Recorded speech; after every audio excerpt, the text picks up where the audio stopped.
Welcome to Lost Relation Chronicles. Day 1. This happened all of a sudden. My wife has stopped mentioning her boss altogether. He used to be the guy with all the answers, always cracking jokes, and now he's completely disappeared, which has me concerned. I can't help but feel that something has changed. Though I'm not outright accusing her of cheating, I can't shake the uneasy feeling. We've been happily married for 10 years, and while we never had children due to a medical issue she has, I'm perfectly content with our life together. So here I am, James Marcus Sims, a 36-year-old businessman, wondering what could have caused this sudden shift. My wife, Amanda Sims, a 32-year-old accountant, used to talk about Mark O'Brien frequently. I met him once, and I instantly disliked him. He's like a stereotypical used car salesman, smooth-talking and charming but leaving you with a bad taste in your mouth. He danced with nearly every woman at that party except my wife, and yet she kept sneaking glances at him. He didn't acknowledge her all night, which struck me as odd. How can that not seem suspicious? Up until that night, Amanda's stories painted a picture of them being close friends, and even after the party, she kept mentioning him as if nothing had changed. But their behavior at the party felt off, and I've been on high alert ever since. Two people who are supposedly good friends don't just ignore each other like that. Why am I writing this now? Because today, I'm putting my plan into motion. I've named it Plan Truth. Maybe not the most creative name, but it captures what I'm after. The truth. Day 2. I have finally been able to install the voice-activated recorder in her purse. It is a very small microphone and the recorder is in the trunk of her car. It is good for a distance of 100 meters. There is a micro recorder in the laptop bag at a place where it will be very hard to find. Now, all I have to do is to wait for my suspicions to be confirmed. The landlines in the house are also bugged and all the calls will be recorded. It is not cheap to get these equipment, but I am hoping it will be cheaper than getting screwed over in a divorce. Last night I brought up Mark's name and asked how he was doing. She gave me a short answer that just told me that he was alive. Something about her body language while giving that answer did not feel right. Her body stiffened. This morning there was a story about a man who had suicide after finding out that his wife was cheating with all his poker buddies. I brought the story up and commented that had it been me, I would have castrated the cucking a-holes instead. She did not respond to my comment at all. I am sure it must have gotten her thinking about the possibility of being caught and my reaction. Day 3. It was Saturday, and our Saturday ritual is to sit down in the evening and watch a movie together. Generally, we watch a chick flick like Sleepless in Seattle and make love afterwards. I know it is a bit banal, but this is what it is. Today, I picked up a different movie altogether. I picked up a Pierce Brosnan flick, Butterfly on the Wheel. The story is about a man seeking revenge on his cheating wife. I enjoyed the movie, but she did not. Our Saturday night sex was a non-starter today. It is quite satisfying to see her squirm. Tomorrow, when she goes off to play tennis, I will retrieve the recordings and give them a go-over. I have already taken the recorder out of the car. Day 4. I am sure that you are anxious to find out what was on the tapes and if I was correct in my mistrust. Well, I was. She called up her best friend Jackie today and discussed her last love-making session with Mark in detail. It was not pretty hearing about how inept a lover I was, but I had to do it. I also found out that she found me boring. Surprisingly, the Pierce Brosnan movie did not feature in her conversation. This meant that she has not started connecting the dots. In her defense, I have not made enough dots to paint a picture with. I also found out that Jackie was a cheater too. She has been sleeping with her colleague for last 1 year. I was unable to find the length of Mandy's affair. Now, I had to up my surveillance. And yes, the car recorder had caught her lovemaking session in her office. Since her office is in a secluded corner of the office, it must be easier to screw there. They were constantly talking during the sex session, and most of it was just thrashing me and my manhood. I am not insecure about my ability to satisfy women in bed, so I am all right, but a lesser mortal may have broken down by the constant barrage of insults that the two piled on me. Well, not the perfect Sunday, but at least she did not screw him today. Day 5. Yesterday night I refused sex for the first time in many years. I just told her that I was not in the mood.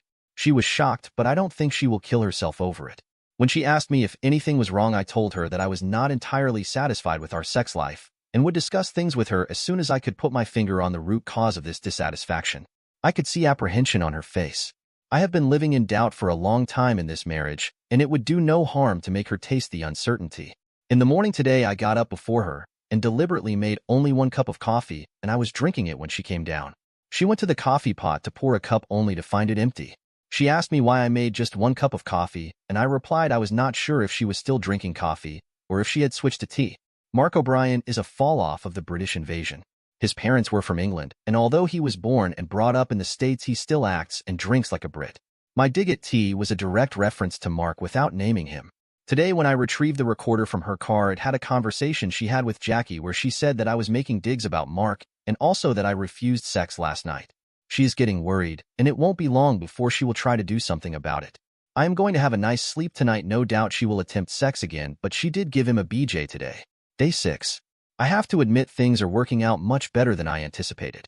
Last night she tried to initiate sex again, and I told her I was too tired to try it. Now, I had to do something to break up the happy couple. Not before I got some proof, though. Then again, why bother as mine is a no-fault state? All I could really hope was a nice public spectacle of the two, and by Jove I was going to get that. I left the home early, and while leaving I told her that I would be delayed while coming home. Something has to be done fast. As much as I am enjoying this, I need to move on with my life sans my wife. Day 7. Yesterday I arrived home and visibly upset. I entered the house and asked Mandy to come in the living room as we needed to talk. I poured myself a stiff Jack and did not bother to ask her if she needed a drink. When we were seated, I asked her if anything was wrong with our relationship. I also asked her if I was still able to satisfy her in bed. She asked why I was asking such absurd questions, and I told her that I received an anonymous call at my office today, which said that I should perform better in bed because I was obviously not taking care of her between the sheets. She flew off the handle, accusing me of doubting her fidelity and how I did not have enough faith in her. When her verbal diarrhea stopped, I asked her if there was something I should know, and that question started another round of abuse. She stormed out of the room and closeted herself in the bedroom. I knocked on the bedroom door, and she asked what I wanted. Just to piss her off further, I asked her if I should buy the blue pill. I was not man enough for her bed anymore. She asked me to shove the blue pill someplace where the sun never shines, and that it would be a cold day in hell before we would make love again. I checked the bedroom recorder after she left for office in the morning, and no surprise that she made a call, but this time not to Jackie, rather to Mr. A-hole himself. She told him about the phone call that I had received, and told him that she would have to cancel the plan of a weekend together because I was getting suspicious. After a few minutes of referring to me by every adjective refused by the Webster's dictionary, she told him that she loved him and put the phone down. As I sit in the office right now, she is perhaps screwing him in her office. Tonight is going to another interesting night. Day 8. I have vowed to keep on bugging her till she becomes even wearier of me than she already is. She was late in coming home and went to the bathroom as soon as she arrived. I made a quick trip to her car and heard the recording of the last hour and found out that she had been to Riley's bar after office with Mark. As soon as she came down, I said that I had received a call at home about an hour ago saying that she was with her boyfriend in Riley's bar, and only because I believed her, I did not go and check. She was a little startled at the mention of Riley's bar, but seemed relieved when I said that I trusted her. She came to me and said that it was nice that I trusted her, but she wanted me to say that to the prankster who was calling me and put an end to it. I told her that the prankster was a woman and had a strange southern accent with a lisp. Now, this was significant news for Mandy. Jackie, the apple of her eye, had a lisp. While her accent was not southern, but that could be a part of her voice disguise. We ate dinner in silence and retired to the bedroom. She tried to initiate sex as a show that had forgiven me for last night, but I said that I was rattled by the prankster and did not feel like it. Day 9. The morning was uneventful as neither of us had to go to the office today. It was one of those rare holidays that fell on a Friday. This means 3 days of weekend and 3 days of screwing with her head. The first thing I did in the morning was to call over a few friends for a barbecue. Jackie and husband were also invited. It was a full house and we had lots of fun. Of course, Jackie and Mandy went upstairs to the bedroom and came down about 15 minutes later looking visibly upset. Jackie kept on looking in my direction with glaring eyes, and I took the opportunity to take her husband Richard aside and talk to him about a potential of investment that was coming up. For anyone who was not within earshot, it would look like a very serious discussion going on. I acted a little more animated and saw Jackie and Mandy looking in our direction all the time. After everyone left, we went about putting the house in order again. Mandy casually asked me what the discussion with Richard was all about. I said that we were just talking about the weather. Yeah, like anyone really talked about weather. She laughed and asked me if it was something that I wanted to keep from her. I acted as if it was the secret of the Maltese Falcon that was entrusted on me, but then I told her that Richard was suspicious that Jackie was sleeping with her colleague Daniel. I already knew that she was, and this revelation meant that Jackie was in imminent danger. I also know that even if Mandy will tell Jackie about our conversation, Jackie was in no position to confront Richard. All in all, it was a successful day of screwing with the serenity of her life. I acted tired from all the barbecue action and went to sleep without having to dip my pen in a public ink pot. Day 10. It was Saturday and movie night again. I picked the movie that we saw on our first date, Addicted to Love. Somehow it is fitting that this should also be our last movie together. I was going to let the shit fly sky high on Monday. After the movie, she wanted to have a little nookie and I gave in. I made the last sex fest memorable. We did everything possible and then some. We went to bed exhausted and it was a good night's sleep. Day 11. Sunday was spent in doing things that would bring troubled times for Mandy and Mark. I have often wondered how little it takes to start a good gossip rolling. With the help of my techno-whiz friend Rick, I sent out 300 untraceable emails giving details of her affair to all her business contacts. All the contacts were obtained from her laptop, and they were just to start a bit of rumor flowing. With no tangible evidence, I had no means of sending out pictures or videos, but adverse publicity of any kind would cause trouble. All these emails would be open Monday, and there will be some interesting calls to Mandy and Mark. I took Mandy out in the evening and had a nice romantic dinner at a very expensive restaurant. I also asked her to get some vacation time soon so that we could take a few days off to the Bahamas. When she tried to have sex in the night, I said that I was more interested in just lying down together and having some quality romantic time. We talked about all the little things that we did when we first met, how I would bring her cheap but heartfelt gift, how she would wear my t-shirt and nothing underneath while cooking so that I would jump her bone then and there. We talked about the child we could never have and also about the dreams we had of growing old together. Heck, I felt a little nostalgic knowing that we would be separated by the weekend. I do not when sleep overtook us, but when we woke up we were still holding each other within an inch of our lives. She kissed me lightly, and I was confused for a moment because I could see love in her eyes. Yes, love. So, now as I sit in the office, I do not know what to make of her display of affection today. Not that it makes much of a difference. Day 12. When I reached home, she was already there. This was not surprising. I am sure that the calls from her business friends must have caused her to run away from the office. I wanted so badly to check the recording, but it had to wait. I was cheerful knowing that she was not and plopped in the chair opposite her and brought out a bunch of flyers about vacation in Bahamas and asked her if she had started planning for a vacation. She was a little distant and skipped dinner to go to bed early. I went and checked the recording from her car recorder and found that she had received no less than 50 calls within first 3 hours of being in the office, and to each she had replied that it must a competitor trying to throw muck on them and that she was a happily married woman who found any such insinuation offensive. Around lunchtime, Mark came to her office and they had a heated argument about who had sent the email and why. They said that it had to be the same person who had called me. Mandy was worried what would happen if I came to know about it, and Mark was worried how his wife would react to such a rumor. Before Mandy left the office, she sent out a blanked email to all her business associates telling them to ignore the email because it was sent by one of the competitor in order to malign the business. After reaching home, she had called Jackie and asked her if she knew anything about the email. Jackie has a cute way putting 5 dots after her name in the signature of her email, and the signature of the email from the prankster also had a similar 5-dot pattern after signature. She shouted a lot on Jackie, telling her that she was the only one apart from her and Mike who knew about the affair. I could not hear what Jackie said, but something said by her seemed to calm Mandy, and she started crying, saying she had no idea what she was supposed to do now. She also said that I was planning for a holiday and things were looking up in her marriage. Thankfully, this was one call in which I was not referred by R-rated adjectives. I went up to the bedroom, and although by her breathing pattern I could sense that she was awake, she pretended to be asleep and I let her go. I gently joined her in the bed and told her that although she was sleeping, I wanted to tell her how much I loved her and how thankful I was to God each day that she was my wife. Then a minute or two of her praise and my undying devotion to her to make her feel even shittier than she was right now, and for her to see what she was missing once we separated in 2 days. Day 13. Yesterday a mail went out to Mark and it carried some keywords like suck machine and volcano boob, some of the words that he used while banging my wife. The email asked him to resign before the day was through, otherwise all the recordings for Mandy's office would be distributed to the people who had received the mail on Monday. It also threatened that the recordings would be sent to his and her spouses too. His resignation would ensure that the whole game stopped at once. There was a note in the mail which said that this was a non-negotiable condition, and if his resignation was not sent by the day end, the threat would be carried out. When I returned home in the evening, I was greeted by Mandy on the door. I asked her how her day was and if anything happened at the office.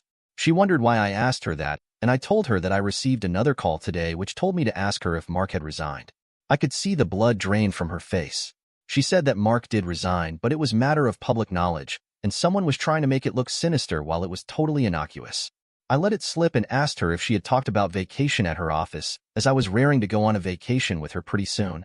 She said that in the middle of changes in management, she was unable to inquire about it today, but she surely would tomorrow. We had an early dinner, and she retired to the bedroom while I stayed back and saw a rerun of NCIS. I absolutely love Abby, don't you? Day 14. Yesterday, I made Rick call Mandy and tell her to make a pitch for Mark's job if she wanted to keep everything quiet. It was made from a disposable phone. Right after that, Rick called Mark and told him that he was the guy who was sending the mails out. He also told him that for a payment of $25,000 to an account on Cayman Island, he would give out the name of the person who was calling the shots. I guess Mark was interested and promised to make the payment in 2 hours. After waiting for 2 hours, Rick checked the account and found the money deposited. Then he called up Mark and told him that the person who was responsible for all the havoc was bidding for his job today. He also said that the evidence was never to be released because it would have hurt the person calling the shots too. When Mandy came back in the evening, she was looking like shit. There were finger marks on her cheek, and her hair was tousled. When I asked her what happened, she said that she was mugged. I acted all sympathetic and took care of her face, and then asked her if she had reported it to the police. She said that the muggers could not take anything because she fought them off and another person intervened. She was shaking like a leaf and was on the verge of a breakdown. I had another peaceful night's sleep. Today in the morning, she did not get ready to go to the office, and when I asked, she said that she was shaken from the mugging attempt on her last night and did not feel up to it. I was quite nice to her, even offered to stay at home with her. As I am sitting in the office, a detailed account of her affair is being mailed across to all her family members.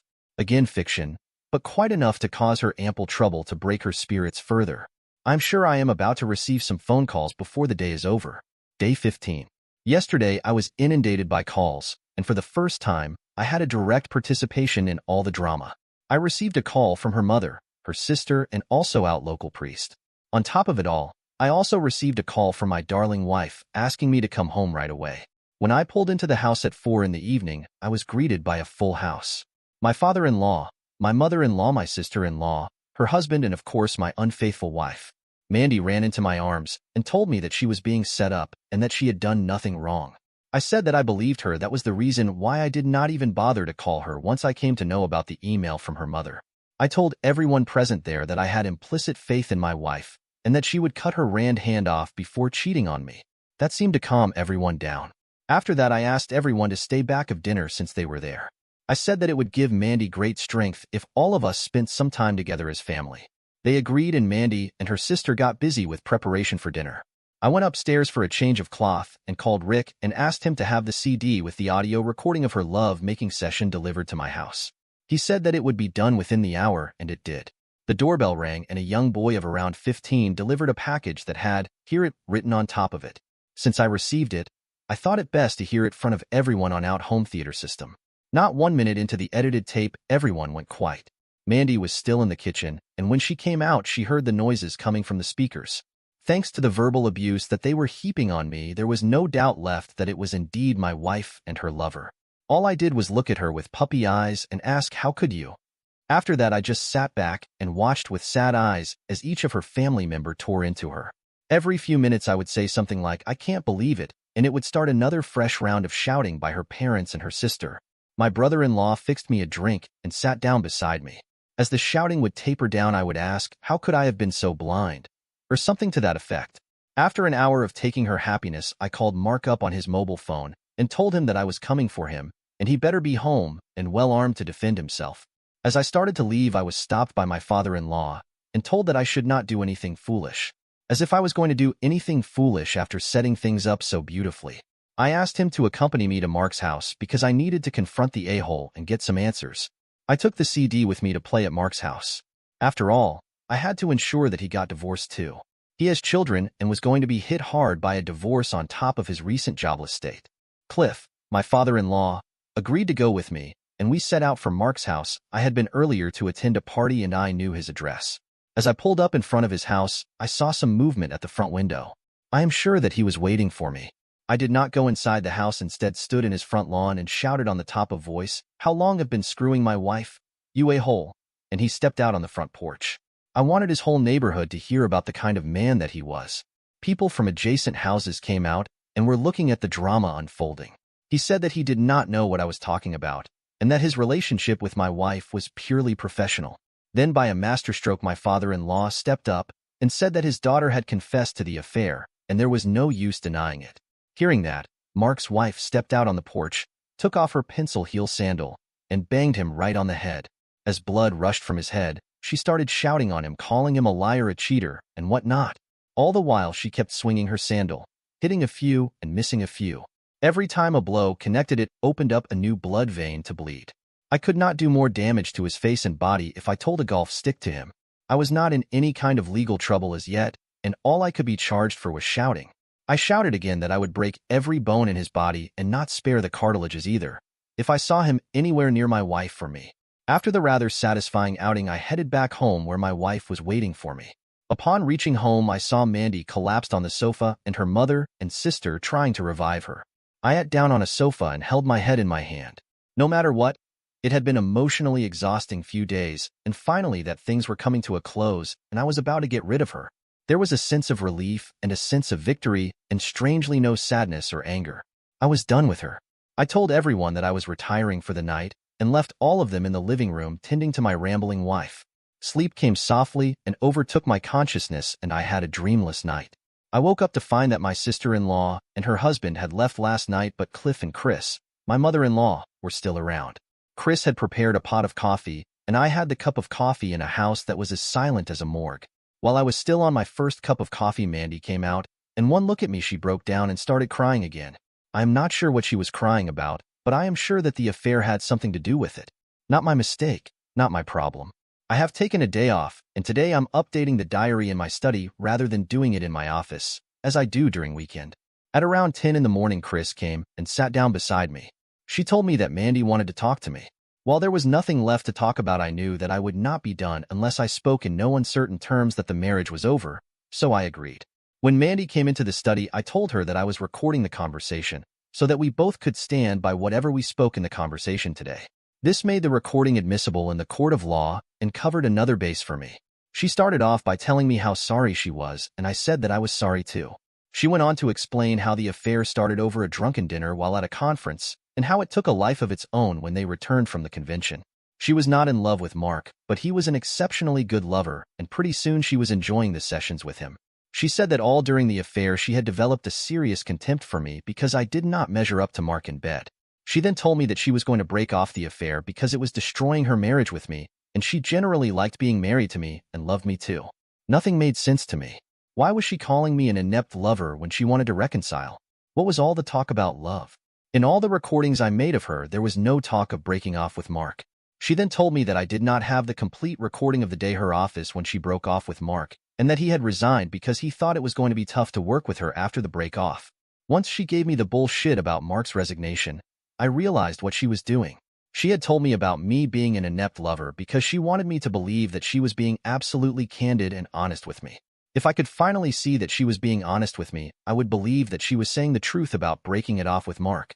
What she was counting on was that the blackmailer would not send any further recordings, and all my knowledge of the affair was based on that one piece of recording sent to me. She did not know that I was the blackmailer.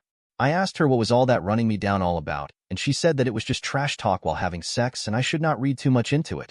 I went to the folder on my PC where I had kept all the recordings, and I played her one conversation that she had with Jackie, where she had spoken no less derogatory things about me. I asked her if she was having sex with Jackie too, and if this too was just trash talk while having sex. She could not believe that I had a recording from inside the house. It slowly dawned on her that I was the blackmailer, and I could see the horror in her eyes. She got up and said something to the effect, "It was you all along, was it not?" And I switched off the recorder and said, "I am going to make your life a living hell if you do not take your parents and leave this house in the next half an hour. I have hours of audio recording and one session of sex in your office on video. I will release every single bit of evidence to everyone in your life and make your life shit. You are going to agree to all and sundry conditions in the divorce decree I draw up, or I will make you look cheaper than a two-bit hooker in the eyes of the whole world." All the while I could see the fear in her eyes. It was satisfying to see her sweat. I am going to be around for years to come to remind her of the price she has to pay. No prizes for guessing that my efforts will be to give her nothing, and then in a few years release these tapes after reporting a burglary at my house. This, however, is a long-term plan. Right now, she is left with all the belongings that she could find. The bank safety box is already empty, and I have withdrawn all the money from our joint account. All joint credit cards are canceled, and the locks of the house are being changed. I am sitting here in my study after finishing up a long conversation with my lawyer Perry, and I must say, I'm a little bored after the last few days of scheming and planning. Normal life is so boring. Dear listeners, please share your thoughts in the comments section below, and don't forget to like, share, and subscribe.